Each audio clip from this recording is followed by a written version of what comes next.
My name is Claire Wren, and I've learned that humiliation doesn't always arrive in shouts. Sometimes it arrives in a whisper, from someone who once held your hand as a child and now cuts through your dignity with a single sentence. It happened at my daughter's recital. A spring evening, soft wind, hopeful faces. The auditorium smelled like fresh varnish and lemon-scented floor polish. Rows of chairs filled with parents, teachers, and cameras held too tightly. I stood in the back, letting the moment breathe. My daughter Emma was next, 12 years old, violin in hand, hair in a careful braid. She turned to me once before stepping on stage and smiled. It was the smile of someone hoping they finally belonged. Then the lights dimmed. She began her piece, a slow rendition of Clair de Lune. First note clear, second note slightly off. Third, her bow slipped. The room stilled. From the front row, I heard it, a whisper, but sharp as glass. Just like her mother, my own mother muttered. Too delicate, too embarrassing to watch. The woman beside her, a parent from Emma's class, let out a short, stiff laugh. It echoed longer than the music did. Emma paused. Her bow hovered midair. She looked into the crowd, searching for something kind. Instead, she found me frozen, and her grandmother turning away like the scene bored her. Emma lowered her violin and walked off stage. No tantrum, no tears, just the sound of footsteps too small for that much shame. What they didn't know, what even Emma didn't know, is that I had a promise to keep. One I made long before that recital ever began. Emma didn't say much on the way home. She sat in the passenger seat, violin case on her lap, fingers clenched too tightly around the handle. The sky outside had turned lavender. I drove in silence, my knuckles pale against the steering wheel. She didn't cry. That almost hurt more. Back at home, she went straight to her room. I heard her unzip the case and place the violin carefully on her nightstand, as if it still held some fragment of her hope. I stood outside the door, hand hovering over the knob, and remembered something from that summer. It was mid-July when she first asked. We had been in the garden, pruning lavender bushes near the back fence. She wore oversized gloves and a sun hat that kept slipping down over her eyes. She looked up at me, squinting. "Do you think Grandma would be proud if I played something beautiful?" she asked. I remember blinking against the sunlight, my throat tightening. "She might," I said carefully, "but it only matters if you're proud of yourself." Emma thought about that for a while, then she smiled. "Still, I want to try." That night, I ordered her a better bow, one that wouldn't splinter like the school-issued ones. I called her music teacher and paid for extra lessons. I sat beside her every evening, listening to Debussy echo through our small kitchen while pasta boiled and the dog snored under the table. We circled recital dates in red ink. I marked off practice hours in the margins of her workbook, and one day, Emma said something I didn't expect. She said, "Maybe if I do well, she'll actually stay this time." I didn't ask what she meant. I already knew. The last time my mother came to anything of mine, I was 17, performing in the senior showcase. I remember scanning the crowd, hoping for her smile, and instead finding an empty seat where she was supposed to be. She always left before the music started. I thought maybe it would be different for Emma. That's the cruel thing about hope. It doesn't die loudly. It dissolves in the quiet, in the way a child lowers her violin and walks off stage without looking back. But that summer, before any of this happened, I made a quiet promise.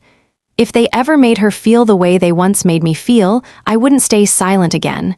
I would protect her. Not just with words, with action, with structure, with power they didn't know I had, because I wasn't just Emma's mother. I was someone they had underestimated for far too long, and their time was running out. The next morning, Emma didn't want to go to school. She didn't say it out loud. She just lingered by the fridge longer than usual, opened and closed her lunchbox 3 times, and stood by the front door without putting on her shoes. I didn't press her. I knew the feeling too well. I called the school, said she wasn't feeling well. That wasn't a lie. By noon, I received a text from a friend on the PTA. "Have you seen this?" She sent me a link. I clicked. It was a video, grainy but clear, shot from the left side of the auditorium, somewhere near the back. The screen wobbled slightly. You could hear the music start, then falter, then stop. And then the voice. Just like her mother, too delicate. Too embarrassing to watch. My mother's voice. The camera caught her profile. Sharp chin, arms folded, a faint smirk on her lips. The woman beside her turned and laughed. Emma on stage blinked, trembled slightly, then walked away. It lasted 33 seconds. By the end of the day, it had over 900 shares. By that evening, over 2,000. Comments began appearing. Some were kind. "This broke my heart, she's just a kid." Others were angry. "What kind of grandmother mocks her own grandchild in public?" And then a name surfaced. "Is that Judith Wren from the district board?" That's when everything shifted. Because my mother wasn't just a retired administrator. She still held an honorary advisory seat. Her name was on the donor wall, etched in bronze. She attended council meetings. She was, to many, a symbol of tradition and excellence. Now she was something else. And Emma, in her silence, had done what I couldn't do in 17 years of trying. She exposed the truth. Not with shouting, not with rebellion, but by standing there, doing her best, and being broken in front of everyone. I sat at the kitchen table that night, phone buzzing nonstop, and watched my daughter curl up on the couch with her violin clutched against her chest like a shield. She wasn't crying, but her eyes were vacant, like part of her had gone somewhere quiet and far away. That was the moment I stopped waiting for apologies. They had crossed the line I drew in private. Now, I would respond in public. And the world would see what happened when a child is humiliated in the name of legacy. Not tomorrow, not someday. Now. That night, after Emma fell asleep, I poured myself a glass of water and walked into the office at the end of the hall. I hadn't opened the filing cabinet in over a year, but I knew exactly which drawer to pull. Inside, wrapped in an old linen folder, were the documents I'd prepared long ago. Ownership transfers, quiet investments, donor agreements signed through a holding name they never traced back to me. Wren Education Foundation. It sounded distant enough, neutral, almost faceless, but it was mine. And through it, I had become the largest silent contributor to the school's entire arts program. Not just Emma's school, but the district's 3 central schools, every music scholarship, every upgraded instrument, every guest artist appearance. All of it had a quiet string leading back to me. I never told anyone, not because I was hiding, but because I was building, carefully, quietly, while they laughed and dismissed and promoted each other's sons to leadership positions. And now, with one video, their curtain slipped. The next morning, I sent a private message to the school principal. I asked for a meeting. No board, no audience, just the 2 of us. He arrived exactly on time, unsure why I'd requested to speak in person. His first question was polite. "Is this about the recital?" I handed him a USB drive and the folder. "These are records," I said simply. "I suggest you review them carefully." He opened the folder. His brows drew together, confused at first. Then his face paled slightly. "Wait, Wren Education Foundation, that's you." I nodded. "I've been donating under a blind trust for years, and I've stayed out of policy decisions. But now, I'm stepping in." He looked up at me, trying to read my face. I didn't offer anger, just clarity. "Someone mocked a child in your auditorium, on record, and the staff around her laughed. A parent, a child, a reputation destroyed in seconds, and you stood silent." He opened his mouth, then closed it again. "I want a school-wide forum," I said. "Parents, teachers, students, I will fund the repairs, the new programs, everything. But this community will see exactly what's being protected and what's being ignored." He didn't argue. He simply asked when. I looked at the calendar on his desk. 3 days, Friday, after school. He nodded, still stunned. As I stood to leave, I paused by the door. "And one more thing, my mother's honorary title, strip it, quietly. Before the forum." He hesitated. "She's on the wall," he said. "She can stay there," I replied. "But from now on, no lights on that name, no speeches, no mentions. Let her legacy fade in silence, the way she taught us all to endure." I didn't slam the door when I left. I didn't need to. The quiet was enough. The school gymnasium had never held that many people before. Rows of folding chairs lined up beneath the flickering fluorescence. Parents whispered in low tones. Teachers stood along the walls, arms crossed, unsure of what this gathering really meant. The superintendent had arrived early and took a seat near the front, flanked by 2 assistants with notepads. I waited behind the curtain, steadying my breath. I wasn't afraid, but there's something hollow about being the one to say what others won't. At exactly 4:00 p.m., I stepped onto the stage. There was no podium, no microphone stand. Just me, standing in the center, holding a small black remote and a printed list of names. I looked around the room. My mother sat near the aisle, hands folded, lips pursed into that familiar disapproving line. She hadn't spoken to me since the video surfaced. She hadn't denied it either. I spotted Emma near the middle, next to her music teacher. Her violin rested on her knees. She didn't meet my gaze. She looked down. Quiet, but present, I clicked the remote. The projection behind me came to life. A simple title appeared. Wren Education Foundation, Internal Contributions, 2016, present. Gasps, then silence. I spoke quietly, not to dramatize, but to require the room to listen. For the past 7 years, I've been the anonymous donor behind the Wren Foundation. Every grant, every new music program, every student scholarship labeled private contributor. That was me. Eyes widened, heads turned. I could feel the air change. But I didn't come here to talk about money, I said. I came to talk about silence. The kind that allows a child to be humiliated and dismissed because we're too polite to confront cruelty. The video played next. The one that had gone viral. I didn't need to explain it. Everyone had seen it. But this time, they watched it together in one room without the shield of a screen. Emma's bow slipping, her grandmother's words. The stiff laugh, the slow walk off stage. When the lights came back on, no one spoke. I stepped forward. My daughter heard that laugh, but more than that, she heard the silence that followed. No one stood up for her, not a teacher, not a staff member, not a friend of mine in this very room. A teacher looked down at her lap. A father shifted uncomfortably in his seat. "I'm not asking for apologies," I said. "I'm asking for accountability." I turned to face the school board members seated in the front row. I propose a new code of conduct, not just for students, but for adults. Because what children endure in silence doesn't end when the bell rings. It follows them home. It burrows under their confidence. And if we don't draw a line now, we raise another generation afraid of their own voice. The superintendent slowly stood, his voice cracked slightly. "We failed her," he said. "We failed you, and it won't happen again." I nodded once. "And as for my mother," I continued, finally turning to her, "you taught me that love is earned by performance and that weakness deserves humiliation. But I've learned something else." I scanned the room.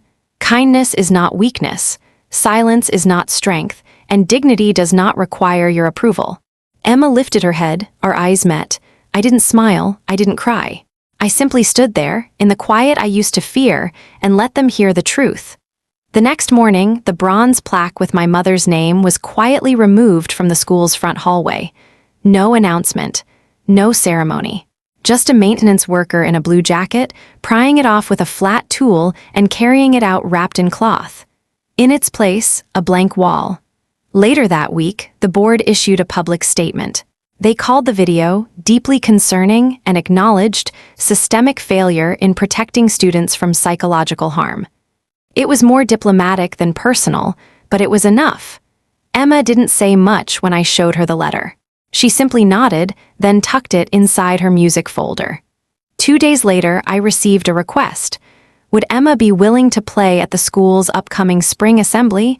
Not a competition, not a recital. Just one piece to open the program. She hesitated.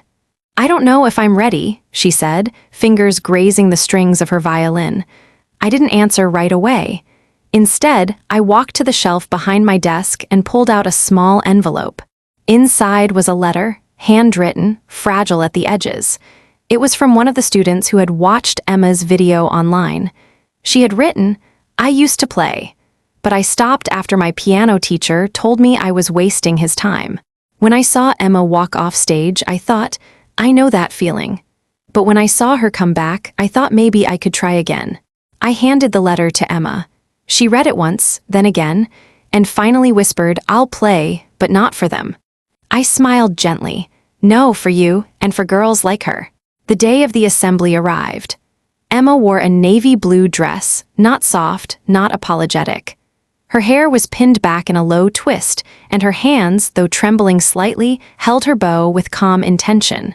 She stood center stage and began to play, not a song of apology, not a quiet piece meant to shrink into the background, but bold, resonant notes that filled the entire gymnasium and left no room for shame. When she finished, the applause was immediate. Loud, long, unfiltered. Emma didn't bow deeply, she didn't cry. She simply nodded once, turned, and walked off stage. This time, the footsteps were firm. And waiting at the wings, I didn't need to reach for her, because she wasn't collapsing. She was standing taller than I'd ever seen. A week after the assembly, Emma asked me a question that caught me off guard. "Do you think there are other kids like me?" I looked up from the dishes, surprised. "What do you mean?" She hesitated, then said, "Kids who still love their music, but are too scared to pick it back up." I dried my hands and turned to face her fully. "I think there are more than we know." She nodded quietly. That evening, she brought me a sheet of paper. On it was a simple outline, a program name, a few goals, some bullet points. At the top, she had written in careful script, "Quiet strings, a space for unheard music." We began planning together, not as mother and daughter, but as two women who knew how silence could crush something before it ever found its voice. Within a month, the school board approved the pilot. Twice a week after school, the music room stayed open, not for lessons, but for safe practice. No judgments, no auditions, just space.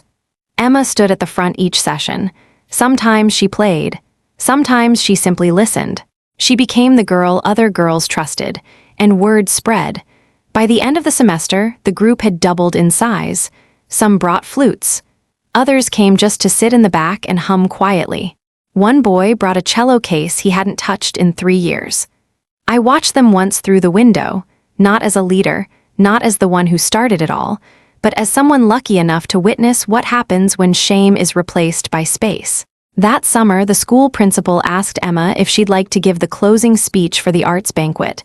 She wrote it herself. On the night of the event, she stepped up to the mic, her voice clear, her back straight. "I used to think I had to be perfect to deserve a stage," she said, "but I learned that courage doesn't sound like a flawless song. It sounds like the first shaky note after you've been told to be quiet." The room was silent. Then someone stood, then another, and another, not applause, just stillness, the kind of stillness that respects what's sacred. After the banquet, she hugged me tight. "I think I want to do this," she said, "not just music, but space-making. For kids like me." And I knew it was time for me to step back, because her voice was no longer a note I had to protect. It was a full composition, and the world was finally listening. It arrived on a Tuesday, a plain envelope. No return address, the handwriting on the front hesitant but familiar. Claire, not dear, not to, just my name. I stood at the kitchen counter for a long time before opening it. The kettle had already cooled. The toast sat untouched. Inside was a single sheet of paper, folded once. The ink was faded slightly, as if the pen had trembled. I read the first line. I saw the video of Emma's performance. I kept reading. You were right, not about everything, but about the silence. I didn't realize how much harm it had done, even when I believed I was helping. I thought I was building strong girls. I didn't see the cracks. The next lines came slower. I don't expect forgiveness. I don't even expect a reply. I just wanted you to know that I'm sorry. For the things I said, for the things I never said, for standing still when I should have stood with you. Then, I see now that you became the mother I never knew how to be. And Emma, she is the kind of girl I never knew how to love properly. I wish I had been better. I wish I had stayed longer. No signature, just space. I folded the letter and slid it back into the envelope. I didn't cry. I didn't feel relief or anger. I felt still, like the last echo in an empty room. That night, I didn't show it to Emma, not because I was hiding, but because she no longer needed that history to validate her future. Some stories are better left unopened, and this one, I decided, could rest right there on the shelf. Beside the violin strings we no longer feared would break. Emma found the building first. It was half an hour from town, tucked behind a line of old oak trees. Once, it had been a community music center, but the paint had peeled and the windows were papered over in sun-faded notices. We stood outside the rusted gate one Saturday morning. The gravel crunched under our feet. Emma said nothing at first. She just stared at the doorway like it had called her name. Then she turned to me. "This is where I first learned to play." I blinked. "You never told me that." "They closed it when I was 8. Said funding ran out. I didn't cry back then, but I carried it." She stepped forward and touched the locked handle. "I want to bring it back," she said. "Not just for me, for kids like me, who only need one place to be heard." And just like that, I knew what came next. We made calls, filled out grant forms. I used my connections. She used her voice. She named it herself. Whisper House, not in shame, but as a tribute. A place where whispers weren't warnings, they were beginnings. We kept the exterior modest. But inside, we tore down walls. We built listening rooms, practice nooks with soundproofing soft enough to cradle every imperfect note. A small stage faced an open floor, surrounded by folding chairs that could be rearranged as needed. Nothing fixed, nothing rigid. We invited local musicians, therapists, teachers. Some came as volunteers. Others came because they had once been that child who walked off stage. At the grand opening, the line curved down the sidewalk. Mothers held their daughters' hands.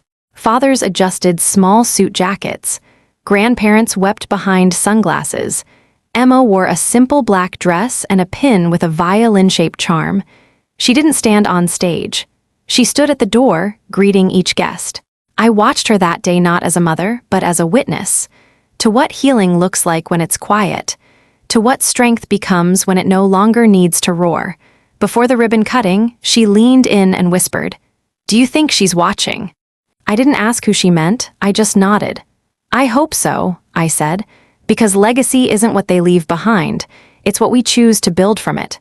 She smiled, and with one firm, steady cut, the ribbon fell, and Whisper House began.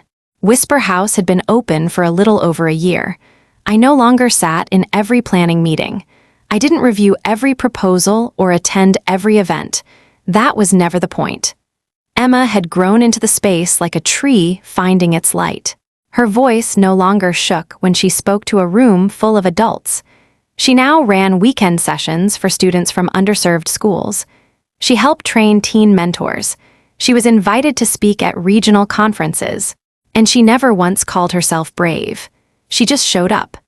One quiet Thursday afternoon, I found her in the corner studio, adjusting the tuning pegs of a small violin for a girl no older than 7.